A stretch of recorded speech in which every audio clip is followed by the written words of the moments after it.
Good afternoon everyone, स्वागत है आप सभी का विजडम एजुकेशन पे। आज 22 अक्टूबर 2020 है।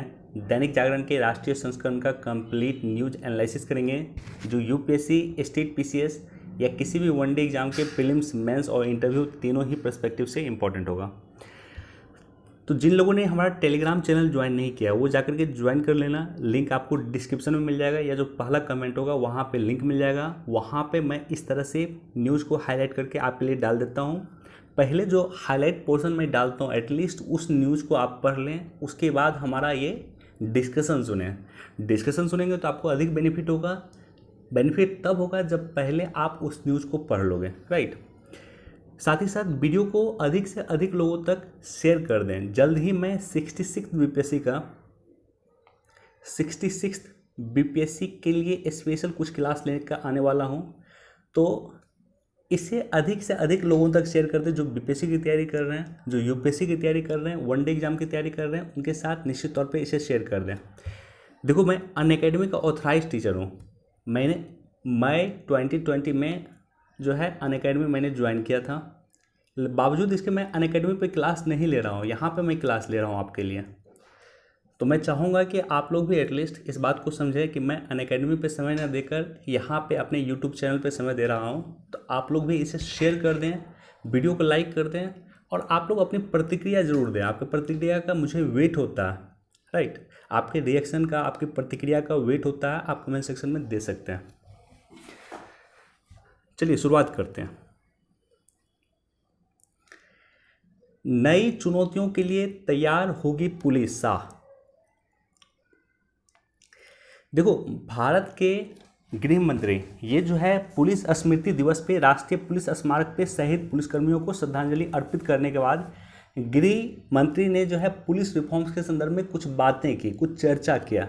तो यहाँ पे जो है यूपीएससी पॉइंट ऑफ व्यू से अगर आप समझोगे इस बात को, तो सबसे अधिक इम्पॉर्टेंट है कि पुलिस रिफॉर्म्स कैसे किया जाए। भारत में लगातार चर्चा होती है। अगर पिछले 3 महीना से आप हमारे न्यूज़ को फॉलो कर रहे हैं तो हमने पहले भी पुलिस रिफॉर्म्स का चर्चा किया था। पहले भी पुलिस रिफॉर्म्स की मांग बढ़ी थी और चूंकि गृह मंत्री ने चर्चा किया है तो आज हम डिटेल से एनालिसिस करेंगे कि पुलिस रिफॉर्म्स के लिए भारत में कौन कौन सी कमेटी बनाई गई है और उस कमेटी ने क्या क्या रिकमेंडेशन दिया।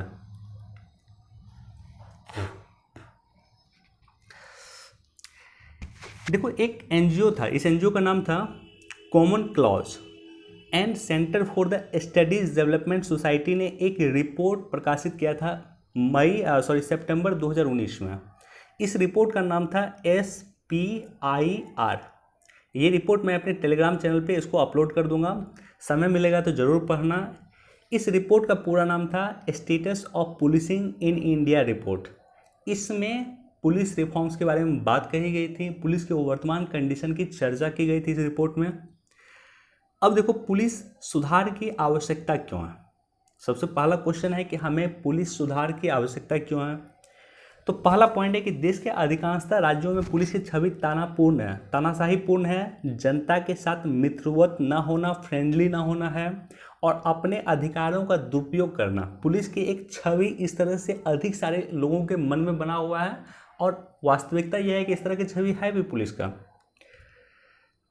सेकेंड है कि रोज रोज अनेक ऐसे किस्से सुनने को मिलते हैं जिसमें पुलिस द्वारा अपने अधिकारों का दुरुपयोग किया जाता है। कई ऐसा आप इंसिडेंट देखोगे कि पुलिस अपने अधिकारों का दुरुपयोग किया है। हाथरस घटना को ही देख लो कि पुलिस किस तरह से वहाँ पे अपने अधिकारों का दुरुपयोग किया गया है।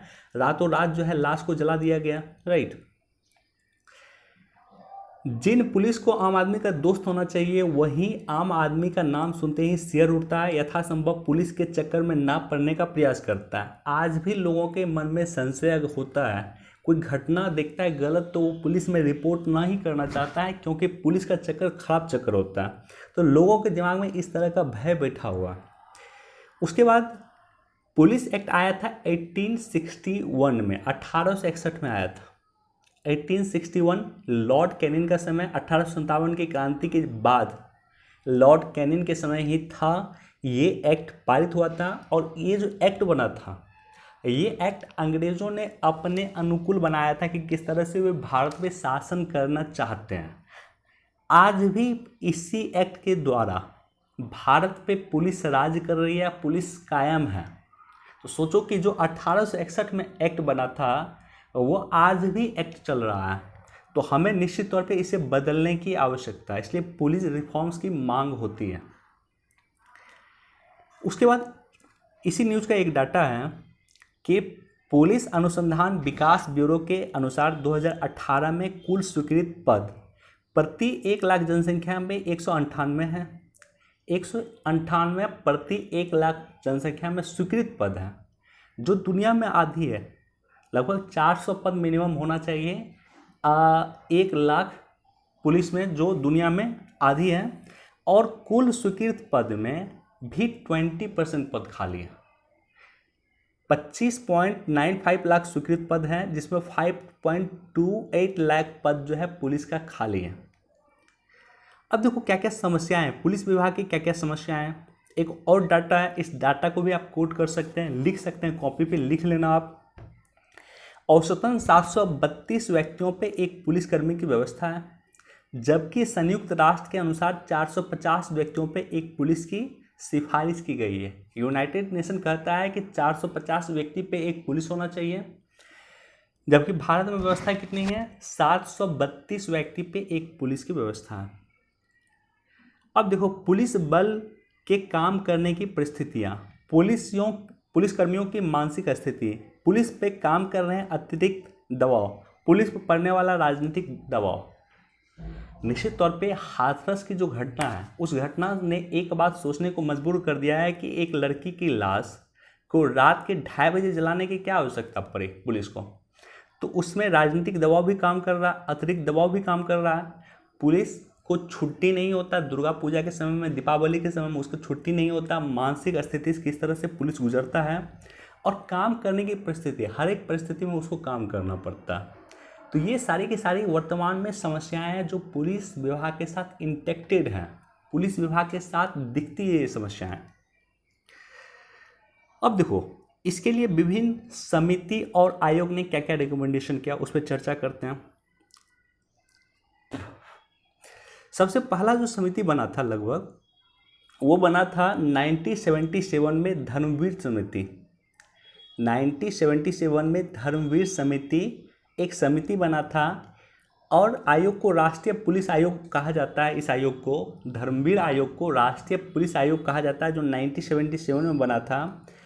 4 वर्षों में इस आयोग ने केंद्र सरकार को 8 रिपोर्ट सौंपे, लेकिन उसकी सिफारिशों को अमल नहीं किया गया, उस पर काम नहीं किया गया, कार्रवाई नहीं किया गया।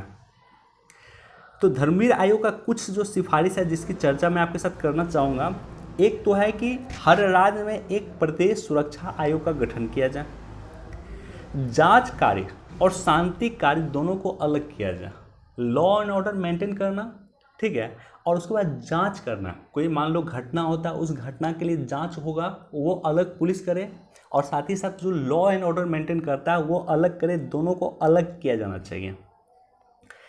पुलिस प्रमुख की नियुक्ति के लिए एक विशेष प्रक्रिया अपनाई जानी चाहिए। अभी क्या होता है, जो पुलिस प्रमुख होता है, किसी भी राज्य का जो पुलिस प्रमुख होता है, डीजीपी होता है, उसका सिलेक्शन जो होता है वो एक राजनीतिक प्रक्रिया है, मुख्यमंत्री की मर्जी पर डिपेंड करेगा। तो इस आयोग ने सिफारिश किया था कि इसके लिए एक विशेष प्रक्रिया अपनाई जानी चाहिए, किस तरह से उसका चयन किया जाए, उसके लिए विशेष प्रक्रिया अपनाई जानी चाहिए। राजनीतिक हस्तक्षेप उसमें नहीं होना चाहिए। साथ ही साथ पुलिस प्रमुख का कार्यकाल तय किया जाना चाहिए, और एक नया पुलिस अधिनियम, जो मैंने आपको चर्चा किया था कि 1861 का ये कानून है, इसको चेंज किया जाना चाहिए। ये प्रथम पुलिस आयोग ने भी सिफारिश की थी, जिसे हम धर्मवीर आयोग के नाम से जानते हैं। और पुलिस प्रमुख का कार्यकाल तय होना चाहिए। किसी थाना में अगर एक एसएचओ जाएगा, तो एसएचओ का भी कार्यकाल आप तय कर दीजिए कि मिनिमम 3 वर्ष वहाँ पर रहेगा। किसी जिला में अगर एसपी जाएगा, तो उसका भी कार्यकाल आप तय कर दीजिए, 3 वर्ष रहेगा या 5 वर्ष रहेगा, जो भी, राइट। डीएसपी कहीं जाएगा तो उसका भी कार्यकाल तय किया जाना चाहिए।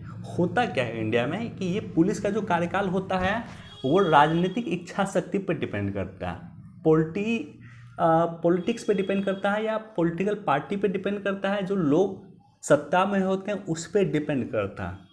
तो ये अच्छी स्थिति नहीं है, इसको दूर करने की सिफारिश धर्मवीर आयोग ने 1977 में ही किया था।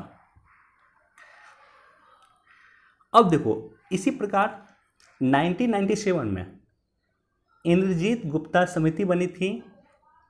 इसने देश के सभी राज्यों के राज्यपाल, मुख्यमंत्रियों और केंद्र शासित प्रदेश के प्रशासकों को पत्र लिखकर के पुलिस व्यवस्था में सुधार की मांग की थी।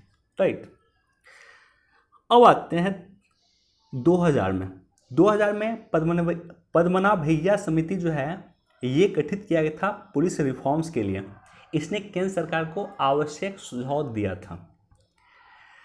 उसके बाद सोली सोराबजी कमेटी भी बनी थी 2006 में, जिसने मॉडल पुलिस अधिनियम का प्रारूप तय किया था। राइट। उसका क्या ड्राफ्टिंग होगा, पुलिस अधिनियम किस तरह से मॉडल पुलिस एक्ट बने। राइट। उसके बाद जो है 2006 में ही सुप्रीम कोर्ट गाइडलाइन। तो ये जो सोली सोराबजी कमेटी बनी थी, इसका अगर आप रिकमेंडेशन देखोगे और सुप्रीम कोर्ट का गाइडलाइन अगर आप देखोगे तो लगभग दोनों में बहुत हद तक समानताएं हैं। तो सुप्रीम कोर्ट का जो प्रमुख गाइडलाइन है 2006 का, उसमें कहा गया, सुप्रीम कोर्ट के द्वारा कहा गया कि स्टेट सिक्योरिटी कमीशन गठित किया जाए। स्टेट सिक्योरिटी कमीशन गठित किया जाए ताकि पुलिस बिना किसी दबाव के काम कर सके। होता क्या है, पुलिस जो है राज्य सूची का विषय है। राज्य के अधीन जो है यानी मुख्यमंत्री के अधीन जो है पुलिस को काम करना होता है किसी भी राज्य में। तो राजनीतिक दबाव के अधीन कोई भी पुलिस काम करती है किसी भी राज्य की, क्योंकि पुलिस राज्य सूची का विषय है, इसलिए इसे बिना दबाव में काम करने के लिए स्टेट सिक्योरिटी कमीशन का गठन किया जाना चाहिए। किसने कहा? ये कहा था सुप्रीम कोर्ट ने। सुप्रीम कोर्ट ने अपनी गाइडलाइन 2006 में कहा पुलिस कंप्लेंट अथॉरिटी बनाई जाए जो पुलिस के खिलाफ होने वाली गंभीर शिकायतों की जांच करें। यानी पुलिस के खिलाफ भी अगर शिकायत होगा तो उसकी जांच के लिए भी एक पुलिस कंप्लेंट अथॉरिटी बनाया जाए। थाना प्रभारी से लेकर के पुलिस प्रमुख तक यानी एसएचओ से लेकर के डीजीपी तक एक स्थान पे निर्धारित 2 वर्ष कार्यकाल सुनिश्चित किया जाए। तो मिनिमम 2 वर्ष का कार्यकाल जहाँ पे जाएगा, एसएचओ मान लो किसी थाना में जाता है तो उसका कार्यकाल भी 2 वर्ष का होना चाहिए, दरोगा जाता है तो उसका 2 वर्ष का होना चाहिए, और डीजीपी भी रहता है, डीजीपी भी किसी राज्य का अगर पद ज्वाइन करता है तो 2 वर्ष मिनिमम उस पद पे रहना चाहिए। ये सुप्रीम कोर्ट ने अपनी गाइडलाइन में कहा था। सुप्रीम कोर्ट ने यह भी कहा है कि नया पुलिस एक्ट लाइए। चूँकि ये पुलिस एक्ट काफ़ी पुराना है, 1861 का है, तो नया पुलिस एक्ट लाइए। साथ ही साथ अपराध की विवेचना और कानून व्यवस्था के लिए अलग अलग पुलिस की व्यवस्था की जाए। ये धर्मवीर समिति ने भी 1977 में ये बात कही थी कि लॉ एंड ऑर्डर के लिए अलग पुलिस रखिए और जांच के लिए अलग पुलिस रखिए। राइट। दोनों को एक दूसरे में मिक्स मत कीजिए। तो अपराध की विवेचन और कानून व्यवस्था यानी लॉ एंड ऑर्डर और जांच के लिए अलग अलग पुलिस का व्यवस्था किया जाना चाहिए। तो उम्मीद करता हूं कि पुलिस रिफॉर्म्स पे जो मैंने चर्चा किया वो आपको समझ में आया होगा। जो इम्पोर्टेंट पॉइंट लगा होगा निश्चित तौर पे लिख लेना या वीडियो रिवर्स करके एक बार देख लेना। अब देखो केंद्र सरकार के पास क्या समस्या है। केंद्र सरकार के पास सबसे बड़ा समस्या है कि पुलिस जो है राज्य सूची का विषय है। यानी बिहार का पुलिस एक्ट अलग होगा, उत्तर प्रदेश का पुलिस एक्ट अलग होगा, राजस्थान का अलग होगा, मध्य प्रदेश का अलग होगा। तो क्या केंद्र सरकार पूरे देश भर में जितने भी राज्य हैं सभी के लिए एक पुलिस एक्ट ला सकती हैं? क्योंकि पुलिस राज्य सूची का विषय है तो ये देखने वाली बात होगी। और दूसरा है कि आधुनिक प्रशिक्षण पे खर्च करना होगा। क्योंकि वर्तमान में क्राइम का जो है तरीका चेंज हो गया। आजकल डिजिटल माध्यम से सबसे अधिक क्राइम होता है। डिजिटल माध्यम से सबसे अधिक क्राइम होता है। रोबोटिक्स का ज़माना है। तो ऐसे कंडीशन में पुलिस को भी हमें मॉडर्न करना होगा, सुप्रीम कोर्ट की गाइडलाइन को मानना होगा और पुलिस के प्रशिक्षण की व्यवस्था करनी होगी। उसे वर्तमान समय में होने वाले अपराध या हो रहे अपराध के अकॉर्डिंग प्रशिक्षित करना होगा।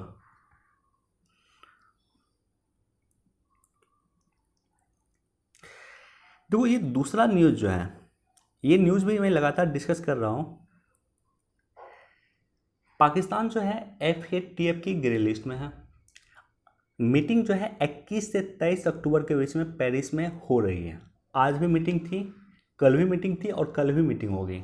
21, 22 और 23 अक्टूबर को पेरिस में मीटिंग हो रहा है। किसका? तो FATF का मीटिंग हो रहा है और इसमें संभावना व्यक्त किया जा रहा है कि पाकिस्तान को ब्लैक लिस्ट में भी शामिल किया जाए या एटलीस्ट पाकिस्तान ग्रे लिस्ट में ही रहेगा। ग्रे लिस्ट से बाहर आने का पाकिस्तान का संभावना नहीं है। तो सबसे पहले तो FATF जानो क्या होता है। FATF होता है financial action task force. Headquarter कहाँ है? तो पेरिस में है। इसका गठन हुआ था 1989 में G7 देशों के द्वारा, पेरिस में हुआ था, G7 कंट्री के द्वारा हुआ था। काफ़ी इंपॉर्टेंट है FATF, लिख लेना अपने कॉपी में। शुरुआत में इसका मकसद था कि मनी लॉन्ड्रिंग को किस तरह से रोकना। एक मकसद था मनी लॉन्ड्रिंग को रोकना। लेकिन 2001 में क्या हुआ कि अमेरिका में टेररिस्ट अटैक हुआ, ओसामा बिन लादेन का अटैक हुआ अमेरिका में, 9/11 हुआ अमेरिका में। तो उसके बाद इसमें एक और पॉइंट ऐड किया गया। दूसरा पॉइंट जो था वो था कि टेरर फंडिंग को रोकना, राइट। टेररिस्ट के फंडिंग को रोकना भी इसमें जुड़ गया। तो यानी FATF दो इम्पॉर्टेंट पॉइंट पे काम कर रही है। एक तो काम कर रही है टेरर फंडिंग को रोकने के लिए, दूसरा मनी लॉन्ड्रिंग के लिए काम कर रही है। फिलहाल इसमें 39 देश हैं, जिसमें 37 जो है इसके सदस्य देश हैं और 2 संस्थाएं हैं। पहला संस्था है यूरोपीय कमीशन और दूसरा है गल्फ कॉरपोरेशन काउंसिल। तो 37 देश है, 2 संस्थाएं, टोटल इसके 39 मेंबर हैं। भारत जो है 2010 में FATF का सदस्य बना है। पाकिस्तान इसका सदस्य नहीं है। इंडोनेशिया इसमें पर्यवेक्षक के तौर पर शामिल है और सऊदी अरब को 2019 में इसका सदस्य बना लिया गया है। अब देखो मतलब क्या है, FATF में ग्रे लिस्ट का क्या मतलब है और ब्लैक लिस्ट का क्या मतलब है। मान लो वर्ल्ड बैंक से पाकिस्तान को लोन चाहिए, ठीक है, पाकिस्तान को लोन चाहिए। वर्ल्ड बैंक अगर पाकिस्तान में को लोन देगा तो पाकिस्तान कहाँ पे उस पैसा का खर्च कर रहा है, उस एक एक हिसाब वर्ल्ड बैंक लेगा। अगर पाकिस्तान ग्रे लिस्ट में है तो कि ऐसा तो नहीं है कि पाकिस्तान ने वर्ल्ड बैंक से पैसा लेकर के, उधार लेकर के टेरर को फंड किया या मनी लॉन्ड्रिंग में सहायता की, टेररिस्ट को पैसा दिया, ऐसा तो नहीं है। तो इसलिए पाकिस्तान जो है ग्रे लिस्ट में अगर है तो एक एक हिसाब वर्ल्ड बैंक को वो देगा। लेकिन अगर पाकिस्तान ब्लैक लिस्ट में चला जाएगा तो वर्ल्ड बैंक उसको पैसा देगा ही नहीं, राइट। तो ग्रे लिस्ट में पैसा दे सकता है, अंतर्राष्ट्रीय संस्था जो है वो पाकिस्तान को पैसा दे सकता है, लेकिन उसका एक एक हिसाब पाकिस्तान को देना पड़ रहा होगा, एक एक डॉलर का हिसाब देना पड़ रहा होगा, राइट। तो पाकिस्तान की स्थिति वैसे भी खराब है अभी। अगर ब्लैक लिस्ट में शामिल हो जाता है तो और भी स्थिति इसकी खराब हो जाएगी। देखते हैं कल तक का डिस्कशन में क्या निकलता है। क्या पाकिस्तान को ग्रे लिस्ट में बरकरार रखा जाता है या पाकिस्तान को ब्लैक लिस्ट में शामिल कर लिया जाता है। देखो थार रेगिस्तान की जगह कभी बहती थी नदी। देखो यहाँ पे लिखा हुआ कुछ पॉइंट,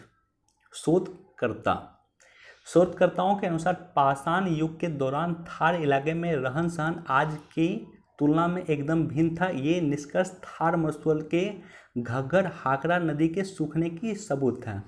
तो जहाँ पे थार मरुस्थल आज है वहाँ पे एक नदी बहा करती थी, उसको लेकर के शोध प्रकाशित किया गया, राइट, जिसका घग्गर हाकरा नदी कहा जाता है। ये नदी सूख गई है और ये नदी वहाँ पे थी।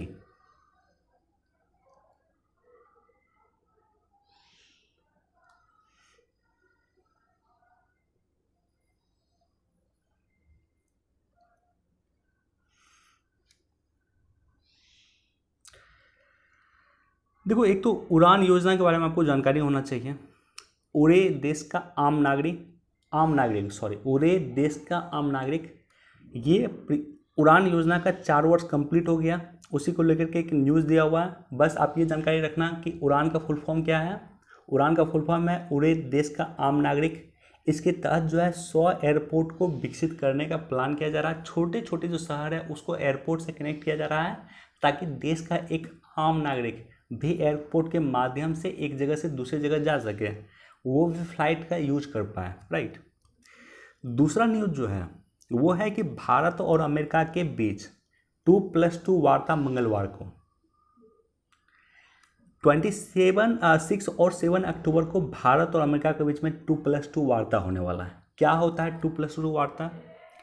2+2 वार्ता होता है कि किसी भी देश के रक्षा मंत्री और उस देश का विदेश मंत्री दूसरे देश के रक्षा मंत्री और उस देश के विदेश मंत्री के साथ जब आपस में मिलकर वार्ता करते हैं तो उसे कहा जाता है 2+2 वार्ता।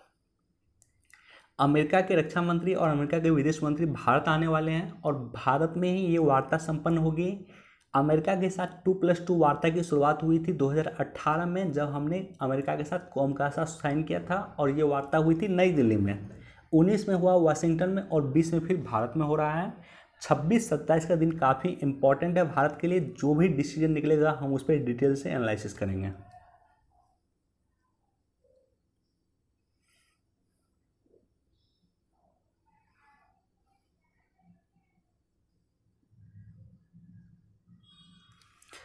देखो ये मैं टेम्पल देख रहा था, इसका जानकारी मुझे भी नहीं था कि विदेशी लेखक भी रहे हैं केशव देव मंदिर के मुरीद। तो केशव देव मंदिर जो है मथुरा में मंदिर है, भगवान कृष्ण का मंदिर है, उसका मुरीद रहे हैं विदेशी लेखक। तो यहाँ पे जो 2-3 लेखक का चर्चा किया गया है वो मुझे काफ़ी इंपॉर्टेंट लगा। देखो एक तो टेवनियर के बारे में चर्चा है, फ्रांसीसी यात्री थे टेवनियर। इसके बारे में अगर जानकारी हो तो पढ़ लेना। यूपीएससी में क्वेश्चन पूछा गया था आज से 2 वर्ष पहले टेवनियर के बारे में, इनके यात्रा वृत्तांत के बारे में क्वेश्चन पूछा गया था। तो 1650 ईस्वी में ये यहाँ पे आए थे, इस मंदिर में आए थे, मथुरा में जो भगवान श्री कृष्ण की मंदिर है वहाँ पे आए थे। साथ ही साथ इस मंदिर के बारे में जानकारी जो है मनुची ने भी दिया। इटली के नागरिक थे जिन्होंने इस मंदिर केशव देव मंदिर जो मथुरा में है उसके बारे में जानकारी दिया, राइट। तो मनुची के बारे में भी आपको जानकारी होना चाहिए।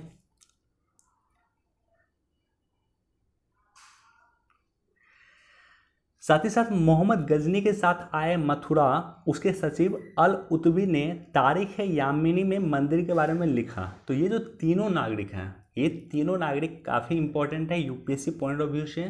मनुची के बारे में भी यूपीएससी क्वेश्चन पूछता है, टेवनियर के बारे में भी क्वेश्चन पूछता है, अल उतबी के बारे में भी क्वेश्चन पूछता है, और साथ ही साथ जो है ये तारीख यामिनी के बारे में भी क्वेश्चन पूछता है। तो याद रख लेना, तारीख यामिनी जो है किताब जो है ये अल उतबी का किताब था।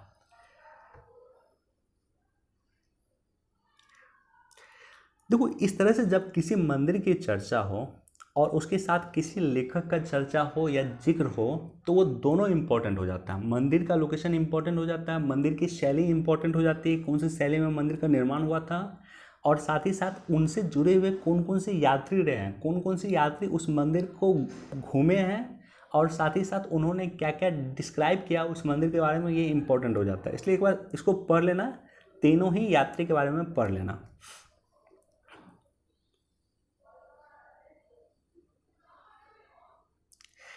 देखो फर्स्ट पेज पे जो मैंने डिस्कस किया था पुलिस रिफॉर्म्स को लेकर के, यहाँ पे पुलिस की चुनौतियाँ दिया हुआ, तो इसको भी एक बार पढ़ लेना। मैंने कंबाइन करके दोनों को डिस्कस किया आपके साथ। अब देखो भारत की बढ़ती वैश्विक जिम्मेदारी।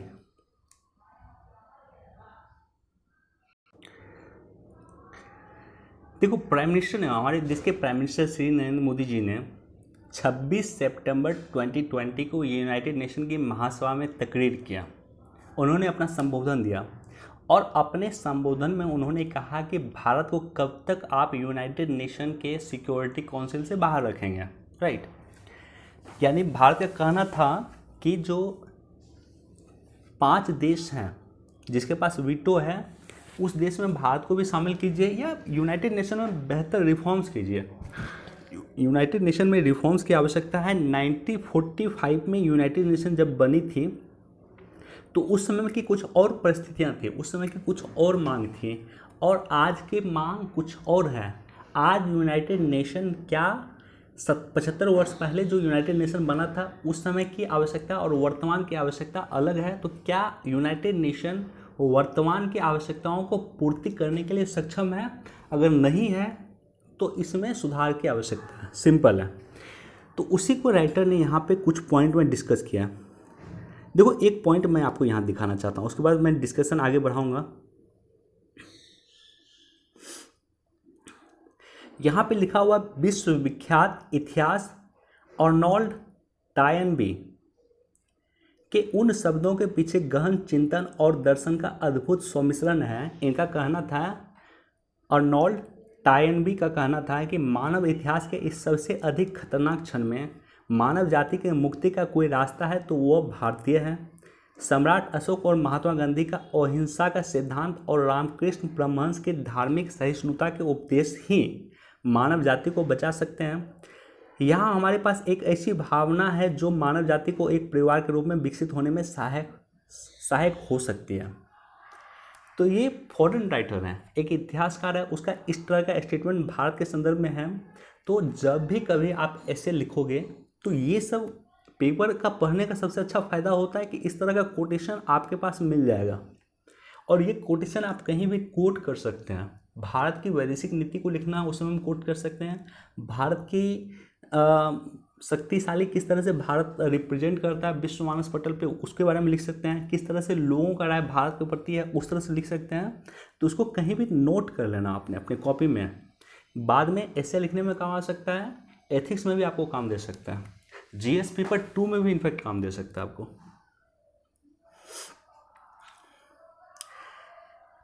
तो यहाँ पे हम डिटेल से एनालिसिस करेंगे कि आखिर संयुक्त राष्ट्र संघ में जो है रिफॉर्म्स क्यों होना चाहिए, प्राइम मिनिस्टर मोदी ने क्या कहा था और प्राइम मिनिस्टर मोदी ने जो कहा था उसी को कुछ हद तक एक्सटेंड करके इन्होंने अपना एडिटोरियल लिखा है आज का। तो सबसे पहले प्रीलिम्स के लिए या वनडे एग्जाम के लिए आप ये समझ लो कि इस बार का जो सत्र था वो 74वां सत्र था और 74 सत्र के जो अध्यक्ष हैं वो है मोहम्मद बांदे हैं नाइजीरिया के, राइट। तो वनडे एग्जाम में पूछा जा सकता है, बीपीएससी में पूछा जा सकता है कि सत्र कौन सा था, 74 सत्र था और अध्यक्ष कौन थे, मोहम्मद बांदे जो नाइजीरिया के हैं। साथ ही साथ भारत के जो अस्थायी प्रतिनिधि हैं यूनाइटेड नेशन में वो चेंज हो गए। पहले अकबरुद्दीन साहब थे और अब बन गए हैं DS त्रिमूर्ति। तो नाम याद रख लेना, DS त्रिमूर्ति संयुक्त राष्ट्र संघ में भारत के अस्थायी प्रतिनिधि हैं। अब देखो, एक इम्पॉर्टेंट फैक्ट मैं चर्चा करूंगा, उसके बाद अपनी डिस्कशन आगे बढ़ाऊंगा। विश्व में कुछ देश ऐसा है जो यूनाइटेड नेशन में रिफॉर्म्स की मांग करता है और ये जो देश हैं इस देश को कहा जाता है G4 देश। इस देश में जापान, इंडिया, ब्राज़ील और जर्मनी 4 देश है बेसिकली।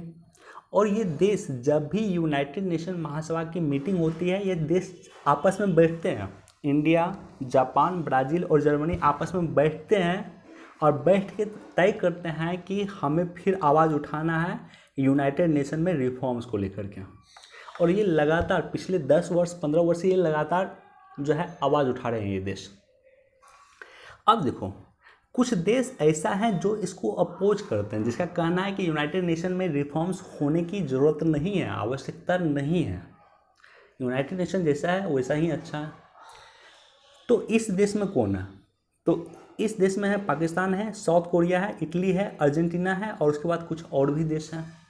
इस देश को कहा जाता है कॉफ़ी ऑफ कंसेंसस कंट्री। नाम याद रख लेना, कॉफ़ी ऑफ कंसेंसस कंट्री वैसे कंट्री को कहा जाता है जो यूनाइटेड नेशन में रिफॉर्म्स का विरोध करता है।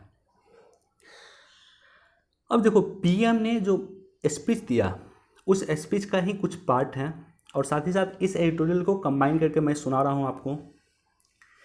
पीएम ने कहा था कि आखिर यूनाइटेड नेशन अप्रासंगिक क्यों हो गया। पहली बात कि 1945 में इसकी स्थापना हुई, उस समय की आवश्यकता और ज़रूरत अलग थी, आज की आवश्यकता और ज़रूरत अलग है। आज की आवश्यकता और ज़रूरत को फुलफिल करने में यूनाइटेड नेशन असमर्थ। कैसे असमर्थ है? हमने देखा है कि कोरोना महामारी के समय में इसे निपटने में यूनाइटेड नेशन असमर्थ रहा है। अभी के समय में आप देखोगे कि अजरबैजान और आर्मेनिया का विवाद हो रहा है, उस विवाद को सुलझाने में यूनाइटेड नेशन असमर्थ है, राइट। विश्व के देशों के बीच में विवाद हुआ, क्रीमिया को रशिया ने अपने में मिला लिया, इसको हड़प लिया, यूनाइटेड नेशन खामोश रहा। तो विश्व के देशों को विवाद को सॉल्व करने में यूनाइटेड नेशन जो है असमर्थ रहा है। साथ ही साथ सिक्योरिटी काउंसिल का और लोकतांत्रिक स्वरूप है। कैसे अलोकतांत्रिक स्वरूप है कि सिक्योरिटी काउंसिल में जो है, जैसे मान लो कोई भी डिसीजन होता है, लोकतांत्रिक स्वरूप ये करता है कि बहुमत का डिसीजन होना चाहिए। तो सिक्योरिटी काउंसिल में 5 मेंबर हैं, 5 मेंबर में 4 मेंबर किसी के पक्ष में मान लो है और 1 मेंबर अगर विपक्ष में है तो वीटो कर देने के बाद वो चीज़ लागू हो जाएगा, यानी 1 मेंबर भी असहमत है तो काम नहीं हो पाएगा। सिंपल बात। जैसे मसूद अजहर के केस में हम देख रहे थे कि हमेशा चारों ही देश, ब्रिटेन, अमेरिका, रशिया और फ्रांस, ये चारों ही देश जो है मसूद अजहर को आतंकवादी जो है यूनाइटेड नेशन का घोषित आतंकवादी करने के पक्ष में थे। लेकिन अड़ंगा कौन डालता था? चाइना डालता था, चूँकि ये संयुक्त राष्ट्र सुरक्षा परिषद के अस्थायी सदस्य हैं। तो ये अड़ंगा डाल देता था, इसलिए वो जो है मसूद अजहर आतंकवादी की लिस्ट में शामिल नहीं हो पाता था। तो इसलिए ये लोकतांत्रिक स्वरूप नहीं है। लोकतांत्रिक स्वरूप कहता है कि 5 में कम से कम अगर 3 किसी डिसीजन का पक्ष में तो उसका निर्णय स्वीकार होना चाहिए। और लोकतांत्रिक और लोकतांत्रिक होने का दूसरा रीजन यह भी है कि चाइना और रशिया दोनों ही देश जो है डेमोक्रेटिक कंट्री नहीं है, दोनों ही देश में तानाशाही है, राइट। और एक और पॉइंट, पाकिस्तान, चीन जैसे मानवाधिकार के उल्लंघन करने वाले देश, दोनों पे आरोप है कि मानवाधिकार का उल्लंघन करता है।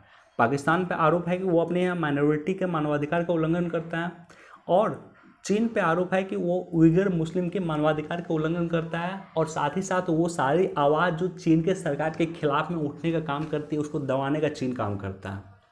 कई लाखों लोगों को चीन में इसलिए मार दिया गया है क्योंकि वो चीन के सरकार के खिलाफ बोल रहे थे।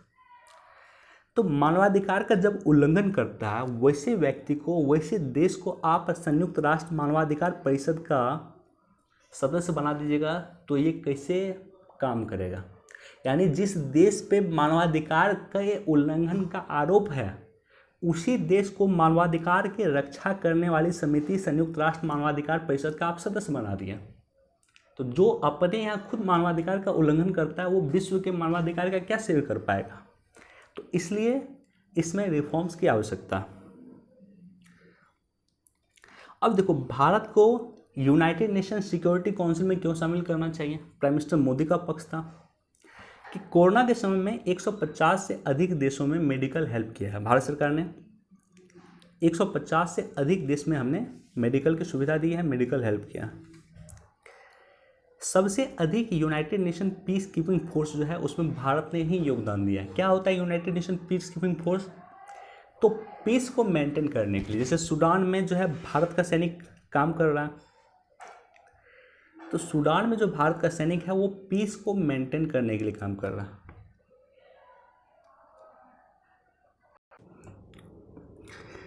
देखो, पीस कीपिंग का मतलब होता है कि शांति को स्थापित करने में सहयोग करना। दक्षिणी सूडान में जो है, जो अशांति चल रहा था, तो वहाँ पे अभी कौन है सैनिक के तौर पे? यूनाइटेड नेशन का अपना कोई सैनिक नहीं होता, यूनाइटेड नेशन का अपना कोई सैनिक नहीं होता है। तो सबसे अधिक शांति मैनेज करने के लिए जो यूनाइटेड नेशन की पीस कीपिंग फोर्स है उसमें भारतीय सैनिक ने ही योगदान दिया। साथ ही साथ विश्व का सबसे बड़ा लोकतंत्र और 18% जनसंख्या भारत में है। प्राइम मिनिस्टर मोदी का अगर आप संबोधन सुनोगे, उन्होंने कहा था कि विश्व का सबसे बड़ा लोकतंत्र हम हैं, विश्व के 18% जनसंख्या हमारे यहाँ निवास करती हैं, बावजूद इसको यूनाइटेड नेशन कब तक भारत को निर्णय निर्माण जो समिति है उस समिति से बाहर रखेगी, निर्णय निर्माण से बाहर रखेगी, डिसीजन मेकिंग से इंडिया को बाहर रखेगी, ये प्राइम मिनिस्टर मोदी का स्पष्ट कहना था। साथ ही साथ देखो, सिंगल यूज प्लास्टिक के खिलाफ जो है अभियान भारत ने ही चलाया पूरे विश्व में। साथ ही साथ इंटरनेशनल सोलर अलायंस की स्थापना भारत ने ही किया। तो ऐसी संस्था, ऐसा देश जो इन संस्थाओं की स्थापना कर रहा है, जो इतना बड़ा कदम उठा रहा है, वो संयुक्त राष्ट्र की डिसीजन मेकिंग अथॉरिटी नहीं है। आत्मनिर्भर भारत की ओर बढ़ाए कदम। आतंकवाद के खिलाफ विश्व लेवल पर भारत ने अपना अभियान चलाया और इस एडिटोरियल में अगर आप पढ़ोगे तो इसमें दिया हुआ है गांधी जी का नेल्सन मंडेला पे प्रभाव था, गांधी जी का अमेरिका के तत्कालीन राष्ट्रपति बराक ओबामा पे प्रभाव था, मार्टिन लूथर किंग जो अमेरिका के एक प्रोमिनेंट पर्सनालिटीज है, उस पर गांधी जी का प्रभाव था, और गांधी जी के प्रभाव के कारण ही उन्होंने बहुत बड़ा मूवमेंट अमेरिका में संचालित किया था। बावजूद इसके भारत जो है यूनाइटेड नेशन सिक्योरिटी काउंसिल से बाहर है।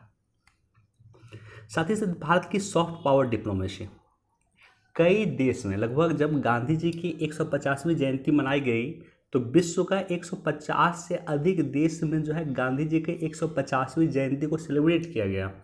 यानी गांधी जी का प्रभाव विश्व के 150 से अधिक देशों में है। भारत की सभ्यता और संस्कृति का प्रभाव विश्व के अधिक से अधिक देशों में है, 150 से अधिक देशों में है। तो इसलिए भारत को यूनाइटेड नेशन सिक्योरिटी काउंसिल का पार्ट होना चाहिए।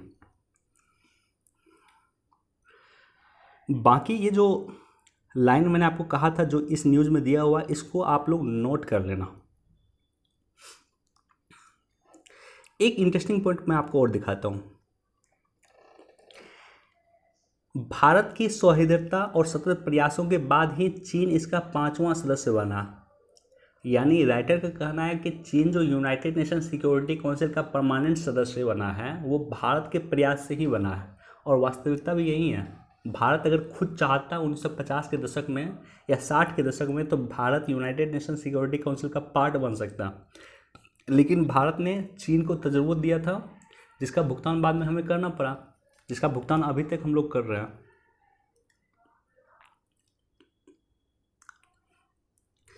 पाकिस्तान के विश्वासघात की कहानी, ये कहानी है जम्मू कश्मीर को लेकर के। थोड़ी सी जानकारी मैं आपको जरूर दूंगा। जम्मू कश्मीर के जो राजा थे, राजा हरि सिंह उसका नाम था। भारत में 3 रियासत ऐसी थी जिन्होंने कमिट किया था, जिन्होंने ना तो भारत में जाने की बात कही थी और जो ना ही पाकिस्तान में जाना चाहते थे। ये 3 रियासत कौन थे? एक तो जम्मू कश्मीर थी, एक हैदराबाद थी और एक जूनागढ़ थी।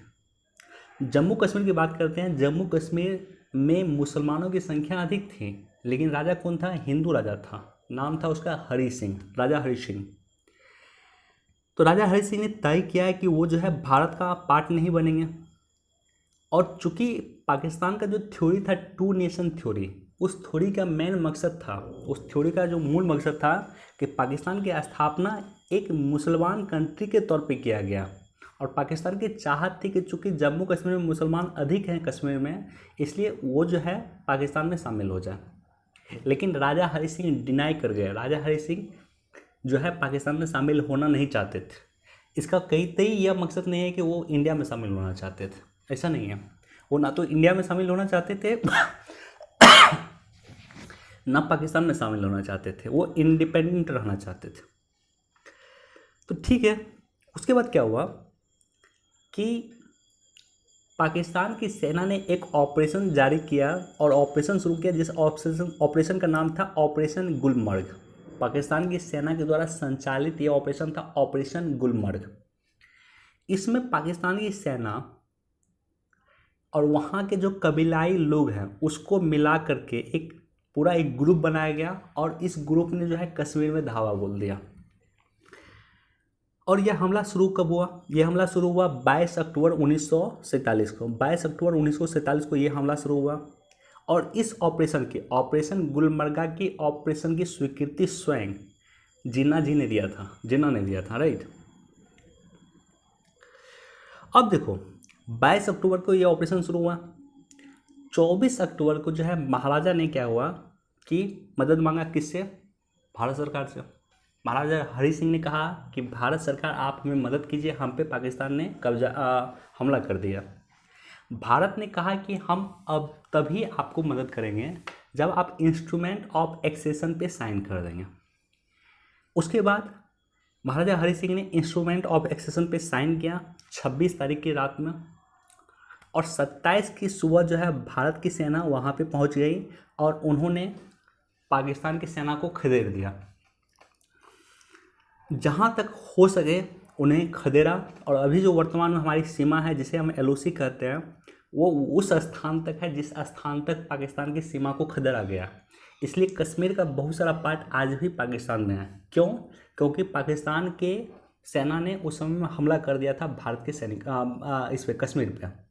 और कश्मीर जिस समय में हमला किया था, कश्मीर भारत का पार्ट नहीं था, लेकिन चूंकि राजा हरि सिंह ने सिग्नेचर कर दिया कि हाँ कश्मीर जो है भारत का पार्ट बन गया है, उसके बाद भारत की सेना वहाँ पे गई और उन्होंने पाकिस्तान की सेना को खदेड़ने का काम किया। तो थोड़ी सी जानकारी थी, बहुत अधिक इम्पोर्टेंट नहीं था। इसको एक बार आप लोग खुद से पढ़ लेना। देखो, भारतीय दवा निर्माण के क्षेत्र में मिले मजबूती, एक इम्पॉर्टेंट चर्चा है, वो चर्चा है एपीआई को लेकर के। 2015 में ईयर ऑफ एपीआई घोषित किया गया था 15 को। एपीआई क्या होता है? एपीआई एक्टिव फार्मास्यूटिकल इंग्रेडिएंट इसे कहा जाता है। क्या होता है? जो फार्मास्यूटिकल इंडस्ट्रीज होती है, जो दवा निर्माण कंपनी होती है, उसको कच्चा माल चाहिए। मान लो पैरासीटामोल का टेबलेट बनाने के लिए उसका कच्चा माल चाहिए, उस कच्चे माल को ही एक तरह से एपीआई कहा जाता है। अब सवाल ये होता है कि भारत की जो एपीआई है उसका 68% हिस्सा जो है हम आयात करते हैं और अधिकतर हम चीन से आयात करते हैं। ये तो 68% कम शो किया गया है। जहाँ तक मेरी जानकारी है 80% से भी भारत अधिक एपीआई दूसरे देश से आयात करता है। यानी मान लो कि हम चीन से जो है हम आयात कर रहे हैं एपीआई, और एपीआई आयात करके हम भारत में जो है उसका प्रोसेस करके हम दवाई बना रहे हैं, बहुत सारे दवाई बना रहे हैं। हमें चीन ने एपीआई देना बंद कर दिया, क्या होगा उसके बाद? भारत एपीआई बना नहीं रहा है, तो ऐसी कंडीशन में क्या होगा कि भारत में दवाई बनना बंद हो जाएगा। सोचो कितना बड़ा क्राइसिस हो सकता है। और इसका रियलाइजेशन हमें हुआ कोविड के समय में। हम जो है एपीआई क्यों मंगाते थे चीन से? तो उसका दो कारण था। पहला कारण था कि चीन से एपीआई हमें सस्ता मिलता था, और दूसरा कारण था कि एपीआई कंपनी अगर इंडिया में कंपनी लगाती है तो उसको एनवायरनमेंट क्लियरेंस नहीं मिलता है, क्योंकि एपीआई जो कंपनी होगी, उसकी जो फैक्ट्री होगी, उससे पॉल्यूशन क्रिएट हो सकता है, इसलिए जल्दी उसको एनवायरनमेंट क्लियरेंस नहीं मिलता है, इसलिए जो है हम विदेश से मंगाते हैं। तो सरकार कोविड के बाद इस पर जागरूक हुई कि हमें कम से कम दवाई जैसे बेसिक ज़रूरत की चीज़ों पे विदेश में निर्भर नहीं होना चाहिए था, हमें उस पर खुद काम करने की ज़रूरत है, और उसी को लेकर के एडिटोरियल दिया हुआ, बाकी पढ़ लेना आप।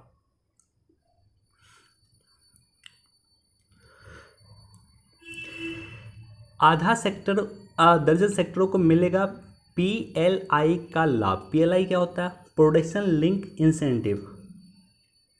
प्रोडक्शन लिंक इंसेंटिव क्या होता है? प्रोडक्शन के आधार पे अगर आपको इंसेंटिव दिया जाता है, किसी चीज़ का अगर आप उत्पादन कर रहे हैं तो उत्पादन के आधार पे आपको इंसेंटिव दिया जाता है, उसको बोलते हैं पीएलआई।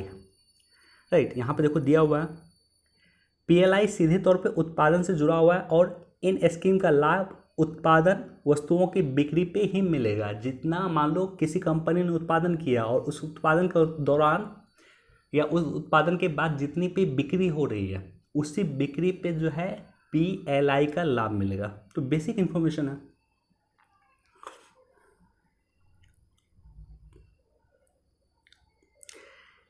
एक बार इसको देख सकते हैं कि चीन और रूस छोटे देश की संप्रभुता के लिए खतरा। एस्पर का कहना है, एस्पर कौन है?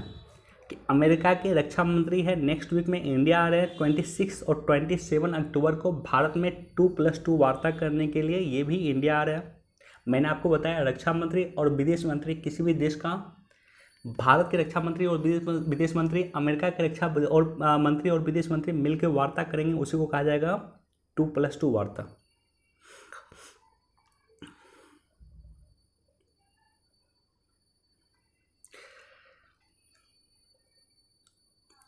इसको खुद से पढ़ लेना। सिंध के पुलिस प्रमुखों के अवसर से छुट्टी टलने को कहा। ये इम्पोर्टेंट क्यों है? इसको आप देखो, मैं यहाँ बताना ये चाहता हूँ, यूपीएससी के लिए इम्पोर्टेंट नहीं है, यूपीएससी के लिए दूसरे तौर पे इम्पोर्टेंट है। एक सेकेंड, ओके, यूपीएससी के लिए दूसरे तरह से ही पूछ सकता है। यूपीएससी के लिए इम्पोर्टेंट क्या है? प्राइम मिनिस्टर मोदी का संबोधन याद रखना। प्राइम मिनिस्टर मोदी ने कहा था कि पाकिस्तान से अगर बातचीत किया जाए तो किससे बातचीत किया जाए? क्या पाकिस्तान के प्राइम मिनिस्टर से बातचीत करना उचित रहेगा, या पाकिस्तान के मिलिट्री से बातचीत करना उचित रहेगा, या पाकिस्तान के कट्टरपंथी समुदाय से बातचीत करना उचित रहेगा, या पाकिस्तान के टेररिस्ट ग्रुप से, टेररिस्ट समुदाय से बातचीत करना उचित रहेगा? क्यों ऐसा कन्फ्यूजन है भारत में? जैसे मान लो भारत में विश्व के किसी देश के अगर राष्ट्रीय अध्यक्ष आएंगे तो वो भारत के प्राइम मिनिस्टर से बातचीत करेंगे। प्राइम मिनिस्टर पूरी अथॉरिटी होते हैं, प्राइम मिनिस्टर ने जो कहा वो होगा।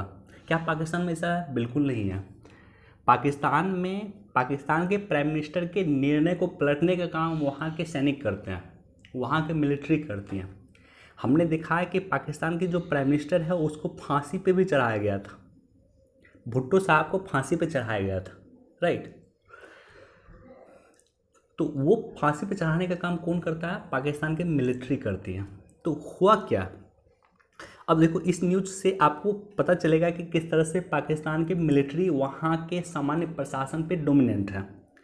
हुआ क्या कि पाकिस्तान के जो पूर्व प्राइम मिनिस्टर थे नवाज शरीफ, उन्होंने एक तकरीर में जो है पाकिस्तान के प्रमुख को, सैन्य प्रमुख जनरल बाजवा को उन्होंने एड्रेस करते हुए कहा कि देश में जो वर्तमान में घटनाएं हो रही है उसका जिम्मेदार सिर्फ आप हैं।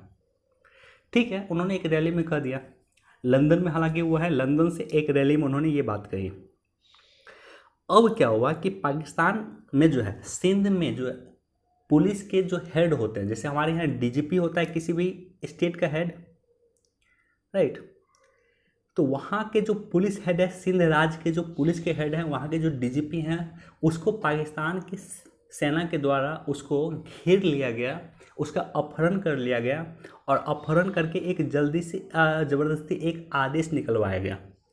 और उस आदेश के बाद जो नवाज शरीफ हैं उसके दामाद को गिरफ्तार किया गया पुलिस के द्वारा।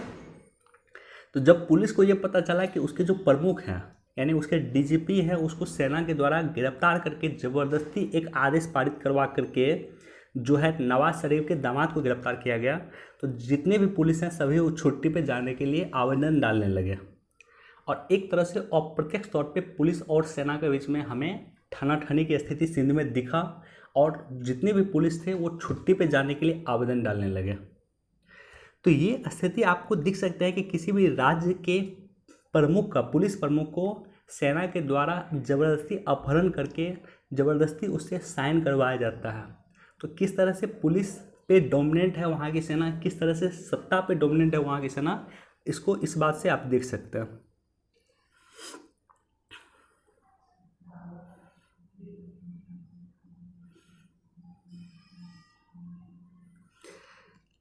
देखो, पहली बार क्षुद्र ग्रह बेनू पे लैंड हुआ नासा का अंतरिक्ष यान।